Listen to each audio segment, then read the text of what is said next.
अब अगर मौजूद तुमने जानते बूझते हुए कुछ छुपाया तो इस बार तुम्हारा सर कटेगा। मूसल का शेर हूँ मैं, हर कोई जान लेगा। तुम्हारी ख्वाहिश अधूरी रह गई बर्नार्ड। मेरी ख्वाहिश तो तुम्हें कब्र में उतारना है सलाहुद्दीन। सलाहुद्दीन तुम्हारा कैदी है, यही तो खेल है। वो वहाँ से फरार होगा और तुम्हारी सारी जंग की तैयारियां खाक में मिला देगा। मुहासिरे के सामान को तबाह करके मलिक खातून को बचाओ। हम खूनी बर्नार्ड को देखते हैं। सलाहुद्दीन भाग गया, कारातैगीन का पीछा करो। तुम यहाँ से नहीं भाग सकते सलाहुद्दीन। जंगल में उन्हें पकड़ना मुश्किल हो जाएगा, जल्दी करो। जला दो, जहन्नम बना दो इस जगह को। चलो। जब तक सुल्तान नूरुद्दीन से जंग नहीं कर लेता मैं, उस वक्त तक यहाँ किसी की जिंदगी में चैन की घड़ी ना आएगी।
सुल्तान सलाहुद्दीन अय्यूबी अर्ज़ फ़लस्तीन से उन्हें निकाल दिया और इसे तख्त अर्ज़ पर खुदा के सबसे पहले घर बैतुल मुक़द्दस को ईसाइयों से छीना। और जब आका के मैदान में सारे ईसाई यूरोप, सारी मगरबी हुकूमतें इसे शिकस्त देने आई और इसके आज़ाम को नाकाम बनाने के लिए जमा हुई, तो इसने इन सब को मुतवातर 5 साल तक मुकाबला किया। इसने इस 5 साल में यूरोप के 6 लाख अफराद पर मुश्तमिल फ़ौज के 3 हिस्से तबाह करके गार में धकेल दिए। इसने इस वक़्त के 3 बड़े यूरोपी ताजरों शाह फ्रांस, शाह जर्मनी और बादशाह इंग्लिस्तान को बैक वक़्त कई शिकस्तें दी। खुदा का खूब मालूम है कि अगर वो अपने बंदे सलाहुद्दीन को आगे ना बढ़ाता, अगर सलाहुद्दीन अपने गैर मामूली दानाई और अपनी फरिश्तों ऐसी नरमी और रहमाली ऐसे अज़्म के साथ मुसलमानाने शाम, मुसलमानाने मिस्र और इराक़ मोसुल के बाग अपने हाथ में ना लेता, तो 6वीं सदी हिजरी की तारीख़ बिल्कुल मुख्तलिफ होती।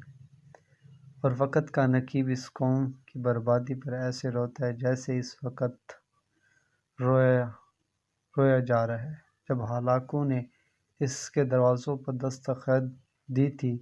ख़वातीन की वादी फ़लस्तीन की तारीख़ ही नहीं, जंग सलेब व हलाल में एक अजीब अहमियत रखती है।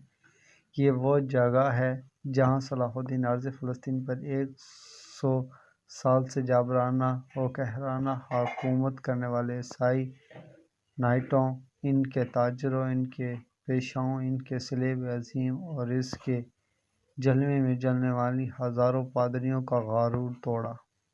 फिर इसने सारी कौम को कदम कदम पर हराया। लेकिन कुछ अजीब बात है, और लेनपोल क्या और एनोल क्या, सारे के सारे ईसाई मुअर्रिख़ीन भी شہادت دیتے ہیں کہ صلاح الدین نے اس قوم کی ہر دشمنی اور ہر شقاوت کے باوجود اسے اس کے ہر شہر میں شکست دینے کے بعد اسے یوں امان دی جیسے کوئی دوست کسی دوسری دوست کو دیتا ہے۔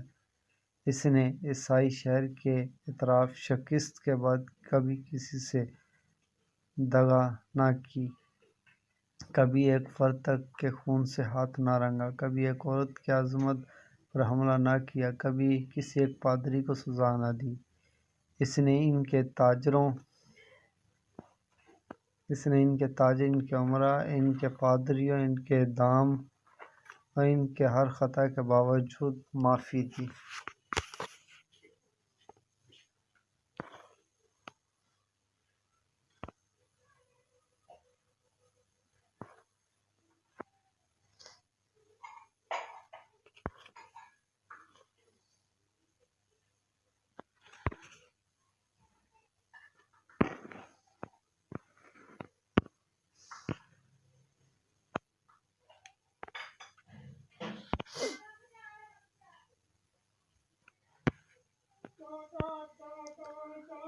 پادریوں، تم نے اس شخص کو قتل کر ڈالا جو روم کا دفاع تھا، اب تمہیں خداوند کی قہر سے کوئی نہیں بچا سکتا۔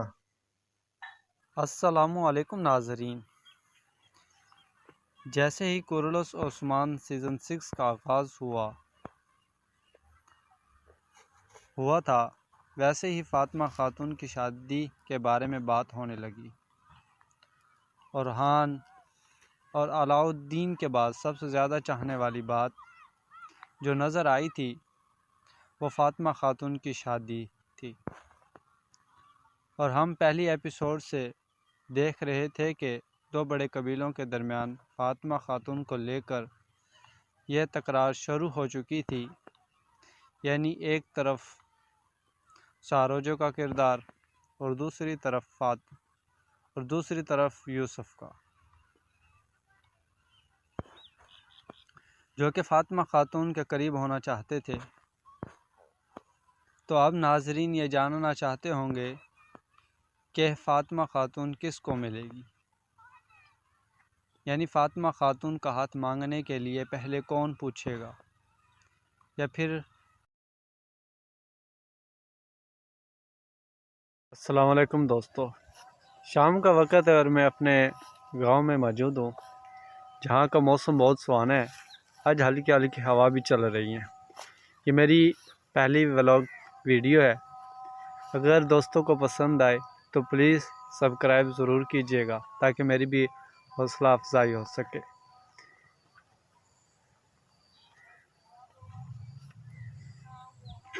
شام کا موسم بھی کتنا سہانا ہوتا ہے، یہ دیکھنے کے لیے میں اپنے گاؤں میں آیا ہوا تھا۔ تو میں آپ کو زوم کر کے اپنا منظر دکھاتا ہوں۔ شام کا وقت ہے، آسمان کا، یہ ہمارے ارد گرد مکئی کی کاشت ہوئی ہے، یہ عوام نے گھاس بویا ہوا ہے، یہ ادھر غور سے آپ دیکھ سکتے ہیں، یہ گھاس ہے، مکئی جسے کہتے ہیں، اور یہ دھان کی کاشت کی ہوئی ہے۔ شام کا وقت ہے اس لیے میرے کیمرے کا رزلٹ صحیح نہیں آ رہا، اور یہ دھان کی کاشت ہے جسے آپ چاول کہتے ہیں، یہ دیکھیں آپ۔